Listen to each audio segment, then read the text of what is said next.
Libreville se relève péniblement d'une longue et difficile période de couvre-feu assortie d'un ensemble de restrictions sanitaires. La pandémie de Covid-19 a bouleversé de façon extraordinaire la vie des citoyens, menaçant leur santé et désorganisant l'activité économique. Très prisé par les touristes, ce village artisanal du centre de la capitale gabonaise a depuis un an enregistré la faillite d'une dizaine de boutiques. Ouais, comme le box l'indique, box à louer, quelqu'un qui a dû partir sûrement. Lui, il est même reparti totalement. Il y a une dizaine de boutiques comme ça fermées. Il y a d'autres qui sont partis, il y a d'autres qui sont reconvertis.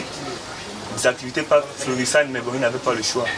Ibrahim vient de nous faire visiter quelques stands qui ont dû baisser les rideaux à cause de la rareté des clients. Il fait partie des exposants ayant fait preuve de résilience sur site au plus fort du confinement. Comme lui, plusieurs opérateurs du village artisanal voient jour après jour leur chiffre d'affaires dégringoler. Vous savez, quand le secteur touristique est florissant, tout le monde gagne. Mais quand il n'y a plus de vol, on a stoppé les vols un moment, ça nous a vraiment impacté. La levée du dispositif anti-Covid ne signifie pas grand-chose pour Alexandre Obian.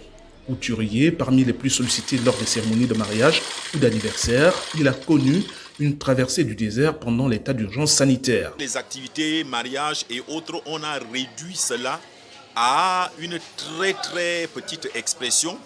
Les gens qui préparaient le mariage avec beaucoup de commandes des habits et autres, avec le coronavirus lié aux mesures, ce n'est plus le cas. La preuve d'une crise sanitaire ayant éprouvé plusieurs secteurs d'activité, Cédric Bicoro est un patron de bar aujourd'hui à bout de souffle. La reprise n'est pas facile. Vous pouvez constater l'endroit. Ici, un vendredi, on pouvait faire plus de 700 000 un week-end. On n'arrivait même plus à payer les loyers.